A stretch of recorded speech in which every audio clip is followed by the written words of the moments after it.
Hey everybody, it's Lewis Porter Jr.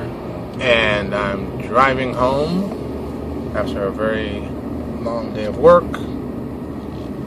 I have a slight tickle in my throat because I think my son gave me another sickness. Because that's what happens when you have kids who go to daycare. You get all kinds of cool and interesting flu thingamajigs. So, if my voice sounds a little hoarse, it is, so don't be surprised. Alright, what fun stuff can we talk about today? Oh, I know what fun stuff we can talk about today.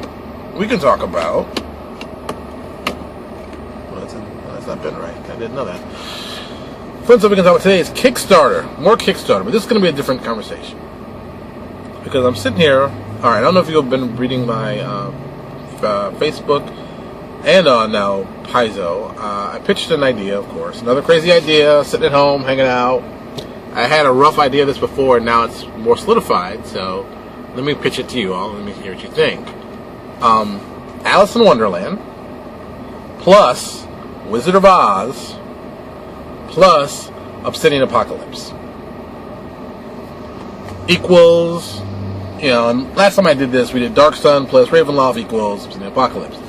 So, once again, I'm in that spot of, what's a cool combination to go with? So I went with, Wizard of Oz, which, if you think about it, somebody wrote this something a long time ago that kind of like gave me not a long time ago, a couple of months. It's been a couple of months. That's long. That's long enough. And it said, Wizard of Oz, and there was a write-up of it. Wizard of Oz, young girl goes on lands in a new area or city, kills someone. She lands in a new city, kills someone, and then goes on a killing spree with her other new friends. And that's how they described, Wizard of Oz. And I'm like, holy cow, what? And, you think about it for a second, you're like, dude, that's kind of what happened. She killed the witch, and then, they went off doing some crazy stuff. So I'm thinking, hey, what if we took this, and as always, this is how you get the good ideas, let's take this to the ultimate extreme. I see, Dorothy as first, okay, let's start from the beginning. Since this is going to be Obsidian Apocalypse, it's got to be horror related, so you got to put some horror aspect to it. And I'm like, okay, you've got Dorothy and Toto, and then you got her friends, the Tin Man, the Cowardly Lion, and the Scarecrow. Alright? Let's just go down the line, because this is going to be easy to make scary. Dorothy, okay, she kills the witch with the house crashing into her and blah, blah, blah. But at the same time, she's massively messed up. I mean, like, holy cow, messed up. So then what happens to her? So then we turn her into, and this ties into the new thing we're working on, a Promethean. That's right, a golem. Basically a golem, but, playable as an actual race. So boom, they turned her into this golem. I'm going to call it Promethean, because I like that voice. Modern day Promethean, greatest name for Frankenstein. I've always liked that. So they turned her into this Promethean. So she's stitched up and scarred up and body parts and all twisted and the whole spiel. I mean, it's like, oh, it's a mess. And Toto wasn't like a little puppy dog. Oh, no. Toto's this dire wolf who's like missing half his face. And he's had some surgery issues, but he's okay. And maybe make him even slightly undead because, it's always cool. Undead dire wolf, you can run with that. You can go with that. So, boom. And the Tin Man, I got it already. I'm going to call him Heartless. Missing a heart, boom. Turn him into some kind of weird Promethean, the clockwork ones, like the ones we've been showing pictures of. Oh, maybe give him an axe for a hand or even some crazier stuff. Just make him a total jerk off. Like, oh, I can't stand this guy. That kind of, he's just killing people. He's like, I don't care. I don't have a heart. Boom. And then we go to the Cowardly Lion. Flip it. I'm thinking maybe some kind of miniature Sphinx. You like that, huh? You'll be like, what, a Sphinx? Yeah, Sphinx. That's what makes it crazy. You make him a Sphinx. And instead of him being, like, cowardly, make him cause fear to everybody. I basically have him drink fear. Drink it in. Because I live on fear. That's the stuff I live on. Give me that. And I project it out. Oh, you can get crazy with that. And Scarecrow, let's just be honest. You can get a Scarecrow, monster Scarecrow, and we can just jack it up. But with some cool templates on them, bam, bam, bam. I'm thinking definitely, a demon. Gotta be a demon, of course. A demon Scarecrow, which is always so cool. And still call him S-Crow. I'd still be like, the name would be S.C.R.O.W.E. Scrow. Get it? S-Crow. Get it? Still. And I would just run it like that. And they would be this I didn't even call them a syndicate. I even said, I call them this Emerald Syndicate. And they're thugs. I mean, they're just thuggish. They're like, ghetto. And I don't mean a good way. I don't mean like a nice ghetto. I'm talking like, ghetto. Like freaking New York City, late 70s, early 80s, down in Manhattan, where you can get shot and killed by accident, crazy stuff. I'm talking super duper crack epidemic, good chance you're going to have some problems. So you set these guys up the same way. So then Alice in Wonderland, boom, I'll flip it. So let's turn Alice in Wonderland into this whole S&M, sex fiend kind of crazy thing. Put this whole weird sex vibe to it. Add that to her. Because you always think of Alice in Wonderland, the prim, proper, blonde-haired girl, and da-da-da-da. So I'm like, let's put some leather on her and some rubber, and let's just go crazy. I mean, it's like, whoa, let's just make her out in that just insane way. And you're like, geez, what is wrong with you? That's what I'm talking about. You get it down the rabbit hole. It's more like a sex club, and not a good sex club. A nasty, filthy one. Like, ugh, the Queen of Hearts, we can just turn her into some kind of weird dominatrix. And like, I want to call them the Royal Flush Gang, but I can't because DC owns that one. But I like that name because, that kind of puts it, that gets it, gang. You need a gang attachment to it. So, I don't know. I'll think of something. I'll come with something. But you put them in there and then have them battle over like a piece of land in Obsidian Apocalypse, like a little city. And then boom, you guys arrive. Boom, you're the heroes, you arrive. You got these two fractions that are just messed up, battling over the city. And like, why? What's so important about this city? What do they got? And then you go, boom, that's the adventure. Boom, go like that. Just get hot from there. So I've been like thinking, okay, we should do this. It sounds very cool. I'm all excited about it. So what can I do to make it, better and cooler and more interesting? So I'm like, maybe I should do a Kickstarter. And then I started thinking, so many people are doing Kickstarters now. I mean, everyone's doing Kickstarter. I just signed up for a Kickstarter today for a cool little tool that I was like, oh, I gotta get that. Boom.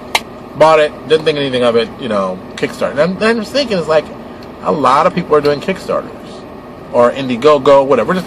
I won't call it crowdfunding because I think that's cute, but like, let's be honest. We're calling it Kickstarter because that's the guys who really got into it. So, and I'm like, oh, I'd love to kickstart this. But I think there'd be people out there to be interested. But at the same time, I'm like, I really don't like the idea of having people wait a year for a product that may, and let's be honest, now with all these failures that have been happening on Kickstarter, may or may not come out. So, I mean, I don't want that to become a norm, at least for me. Because, I mean, I don't, like I said, I've always said, I don't think I do my Kickstarters as well as other people do. So I kind of have a fundamental flaw with it when I develop it, at least in my head. And it may not exist. It might just be me being neurotic. And come on, I'm a game designer. I'm pretty neurotic to begin with. I don't want people waiting for it. I'd love to, instead of Kickstarter, kick finish it. It's like, hey, we've written all the stuff. All we need is some art. And the artists are going to be these guys. And we've already got them started working as we start the Kickstarter. So they know some money's coming in. And that's the thing. You just eat the cost initially and see where it goes. And I mean, as a PDF, I'm not worried about that.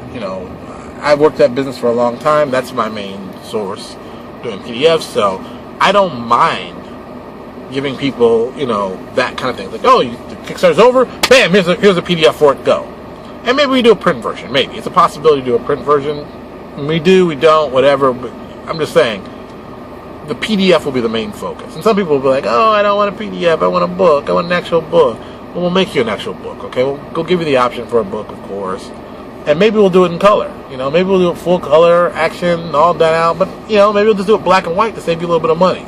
But you know me, I don't want to feel like I'm ripping you guys off. I don't feel like I'm going after your wallet all the time. I mean, yeah, we get up good stuff, but I want you to also enjoy the stuff we do. And, we give away a lot of stuff too. I mean, anybody knows you can go to RPG Now specifically and get tons of free stuff from us. Boom, it's pay what you like. Some people pay $0, some people pay $1, some people pay more. Hey, it's the options up to you. I tell people, if you find something you like and we have it and it's there, just use it, man. God, just use it. If it's cool and it works, what do I care? You know me. So, I think I want to do this as a Kickstarter, but I'm not. But I'm, so I'm still in that kind of zone. Also with that, of course, Cross of Fire always in the back of my head. Cross of Fire is going to be my labor of love. And, it's one day it's going to be done, and one day it's going to be done right. Because I think the biggest issue I have, also with this same thing with this Well, yes, right. I didn't even tell you what it was. The actual title of the Alice in Wonderland, Wizard of Oz, I've been calling it,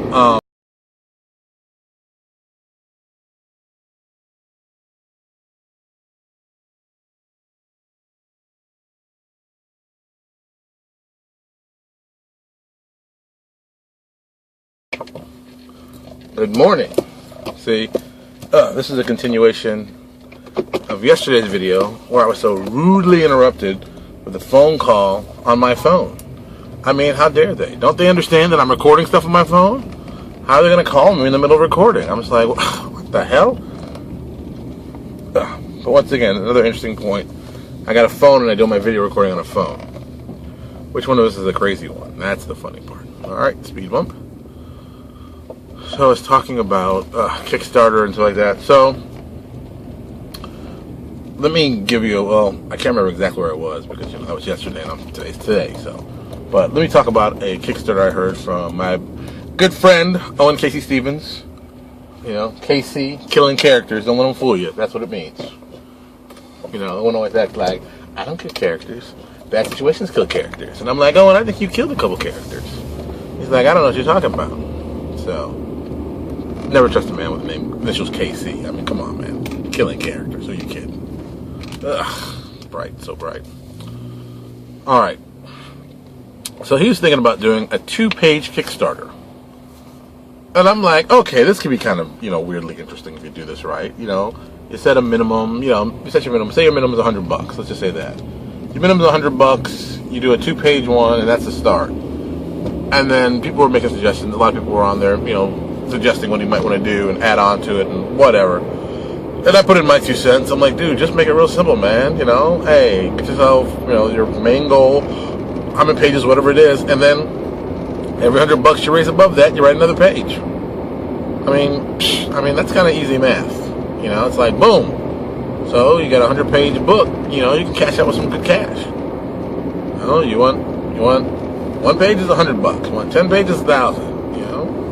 You want 10,000, that's 100 pages. I mean, that's kind of realistic to numbers, which you'd expect to pay, for the cost and everything. So that's a thought. And and also I'm thinking about, there's so many people doing Kickstarters now. I mean, there's so much Kickstarter money out there. I mean, people are just like kickstarting everything. I'm going to kickstart my grandma.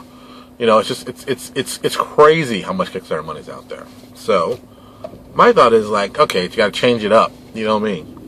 If everyone's doing Kickstarter, got to try what else is new. See what else is out there. So, or even change the formula how Kickstarter's done, because it's very much I ask for money, I get it, then I build a product. My thing is just, before you even get the money, build a product. Have it done. Maybe your spots, maybe you do layout. Maybe you can go all the way to layout. I mean, you do the writing, you do the layout. Maybe you don't buy the art, because as we all know, writing's expensive, but so is art. I mean, art's like, woo, rob you kind of expensive. So you do all this stuff, you do the layout, you get a set where you're going to have the pictures and where you want them placed. So you got that part done.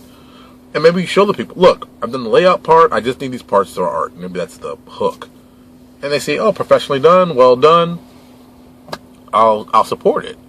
That seems to me be a better financial deal. Because it's like, how many people are still waiting for products to come? And I'm not talking about the failures. I'm not even talking about the failures. I'm not talking about those guys who've gone crazy, and apparently, like, recently, everybody's gone crazy at Kickstarter. They can't get stuff out, they just take money, and it's just, boom. I think there's going to be, and that's, of course, we knew that was going to happen. That wave of stuff was predicted 3 years ago. There would be people who come out, who try things, who just burn their clients. And some people are, giving, excuses, whatever. I'm just like, dude, you took all that money, you should have figured out something, I'm no great Kickstarter genius by a long shot, but I do believe you got to at least give people what they paid for. And if you can't give them what they paid for, give them a great alternative.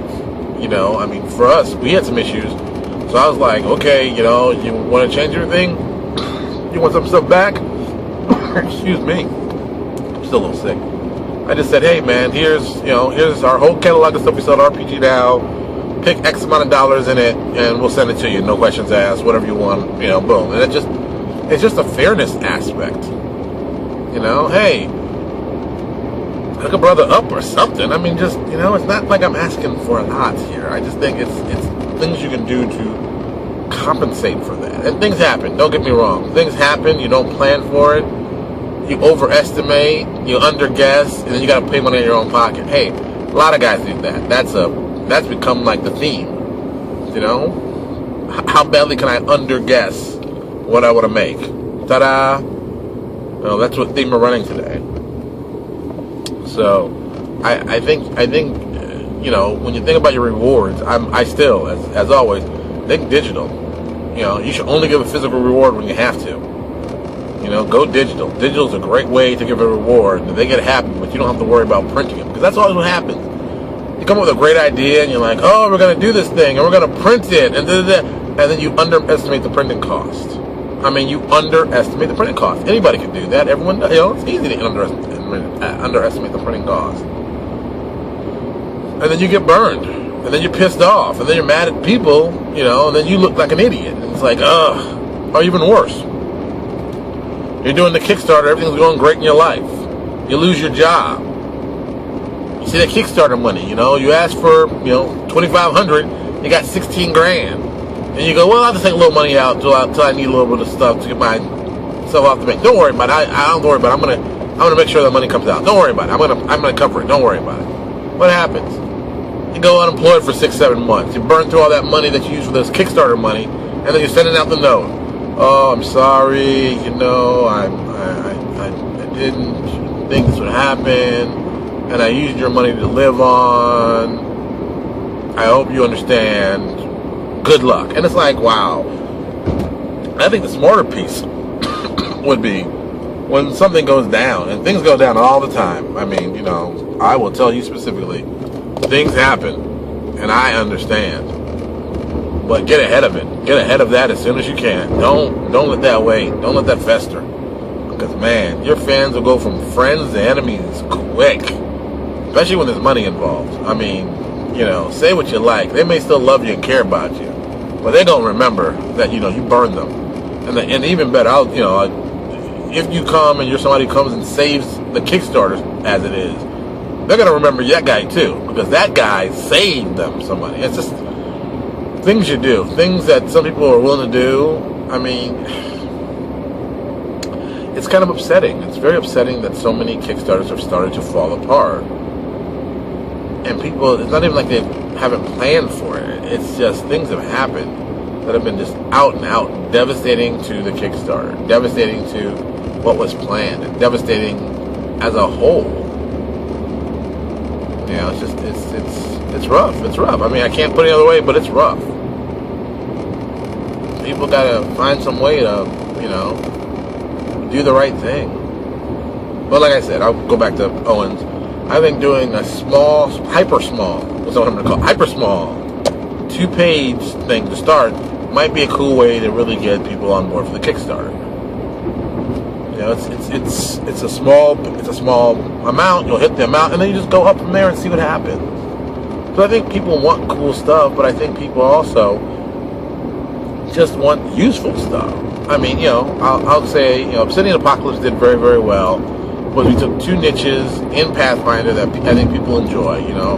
Horror and post-apocalyptic, we jammed together, connected it back to 2 old products people remember, and then kept going. And that's where we were with the focus of that. And I think that worked. I'm a big believer in putting things together, but, you know, like I said before, Alice in Wonderland plus Wizard of Oz plus Obsidian Apocalypse equals. And I think that's a cool way to do it. I think you just take things you know, mash them together in ways you wouldn't suspect, and then you get something crazy out of it.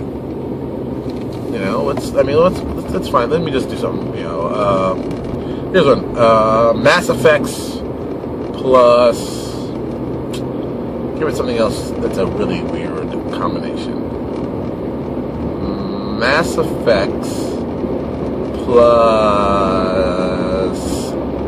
Oh, I got it. Wait, here's a great combination. Now make this work. Mass Effects plus Hawk the Slayer. And that's right, the old 80s fantasy film, Hawk the Slayer. Combine those 2 together and make something kind of cool. There you go, boom. Because, let's be honest, we all saw Hawk the Slayer. And we all know that's a guilty pleasure for many, including myself. I want to admit that, like, really in public, but I'll admit it to you all. I mean, put it together. Boom, what do you got? Let's see what we can mash up here. You know, take stuff like that. Or, you know, if you want to be really, I guess, interesting and kind of safe. Start with something you know very well, like comic books. You know me, I'm going to say comic books, tons of great ideas. Take a story you like. Marvel's Civil War plus Identity Crisis, alright? The whole purpose of Identity Crisis, was, someone gets killed and it's a cover-up and we're going to find this whole thing. And you include with Civil War the whole registration thing, The killing is over, people getting registered. Ooh, where can I go with this? Killing is over, people getting registered, and it's kind of as a setup for some other stuff. And you can. Well, I can't. I'm not pitching it together really well here, but you can sit down, mash it out, see what beats work well, and go from there. I think anything can be mashed up with anything else to make something even unique and cool. I think you kind of have to focus on just doing cool stuff as a publisher and as someone who's looking to do cool products. Spend a little time and think about what you want to do. And I keep repeating this over and over because I think it's important that people understand. It's a business. Even though it's a hobby, it's still a business because people are getting paid, and some people earn their living like this. So burning people on that is just bad form. So, like I said, I still think Kickstarter is valuable and viable. I still believe that. But at the same time, I think you can't keep going to the Kickstarter well for everything. It's like, oh, I need a new book. Time for Kickstarter. I need to do the supplement. Oh, time for Kickstarter. And it's just like, when does your product become viable on itself? And some people are like, well, no, Kickstarter gets that fan base. But really, for first glimpse, for first stuff, people pay a little bit more for it. And that's kind of what the donors are. They're paying for that first touch, taste, development, that kind of stuff. And they're willing to pay more for it to support you. And it really is about, it's really about building a brand and fan base, building a community. I always say, Steve over at Wright Publishing, that's the guy you want to emulate if you're going to do it. I mean, Steve's done a bazillion Kickstarters, a bazillion, this kind of setup. I like the idea, and I like how he does it, but, I don't know if I can pull it off the same way. I'm not the same kind of guy. He's built it from the start. That's where he started, doing this, so it makes sense for him. I remember back when they did the ransom model, I'll release this product if I make X amount of dollars, which I still think is a great way to go. It's like, wow, man, ransom? Okay. It's kind of Kickstarter-ish, but it's definitely, you can definitely see the beginnings of Kickstarter there. But I like the concept of it's a ransom model, and I love that word ransom. Just ransom is great. If you don't get this book's getting it in the head. I mean, that's kind of cool. Even better, hey, if you give me this, I'll give you this plus this and this and this. It's another variation of the Kickstarter model, or even the Kickstarter model is a variation of it, depending on how you look at it. I think there's lots of interesting business models out there that are incredibly hackable. Did I say hackable? Jesus. Hackable. Jesus, what is going on with my tongue? Wait, sorry, I gotta turn real quick. Do a little driving.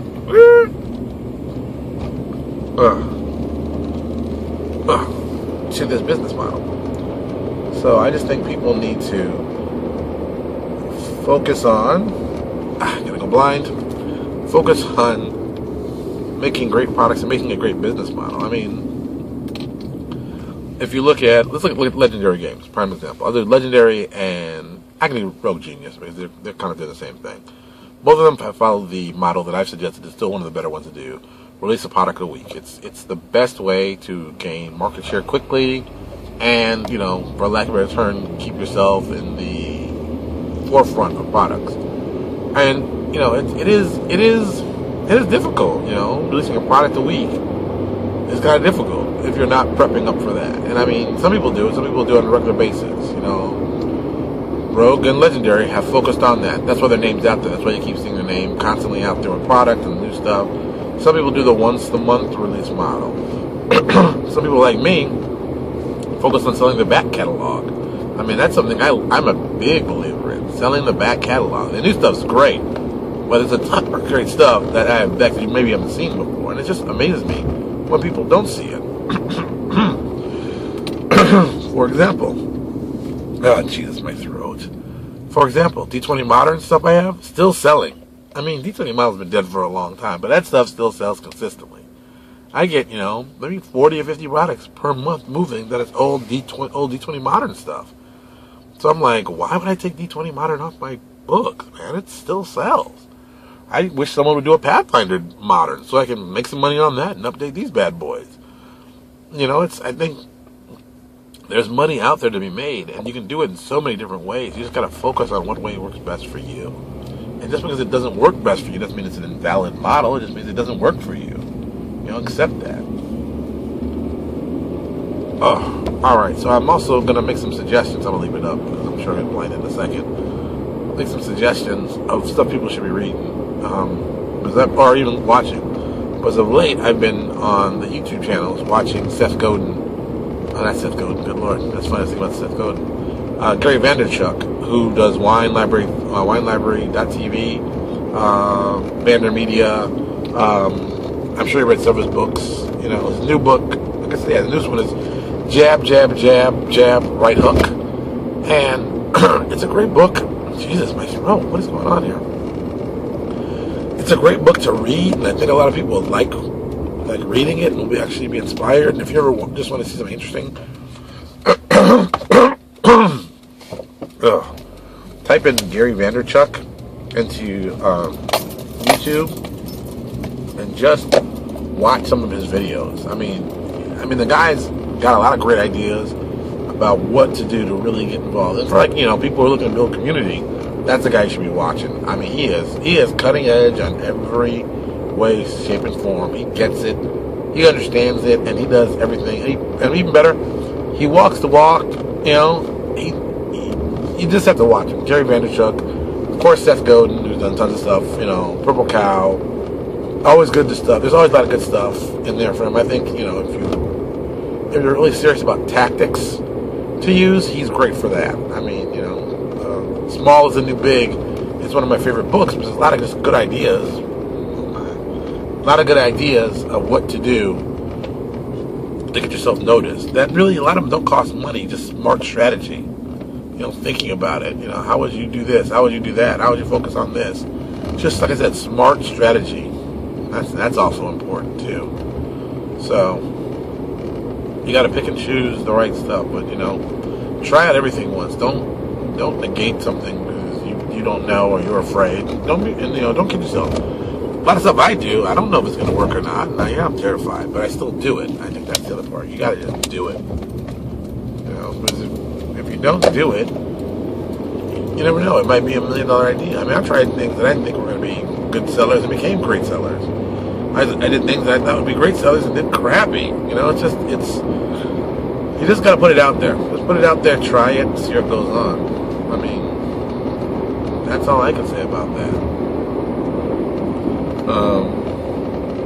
Well, I'm almost at work, so I gotta stop. So what I'm planning to do is, this is gonna sound silly, I'm gonna plan to add these two together and use Premiere to see if I can make this a cute little movie and with some stuff. But I'm gonna test it out in a few minutes and we'll see where we are and what goes on. But as always, thank you so much for listening and hearing me rant. It's almost like I'm drinking in the car. One of these days I'm gonna get some other people in the car with me so we can just talk about stuff. I'm set up 2 little cameras and we'll just mash it together when we finally get into editing and see how that goes. And I think it'd be kind of cool for people just to see 2 people in the car talking as they're driving somewhere. I think that's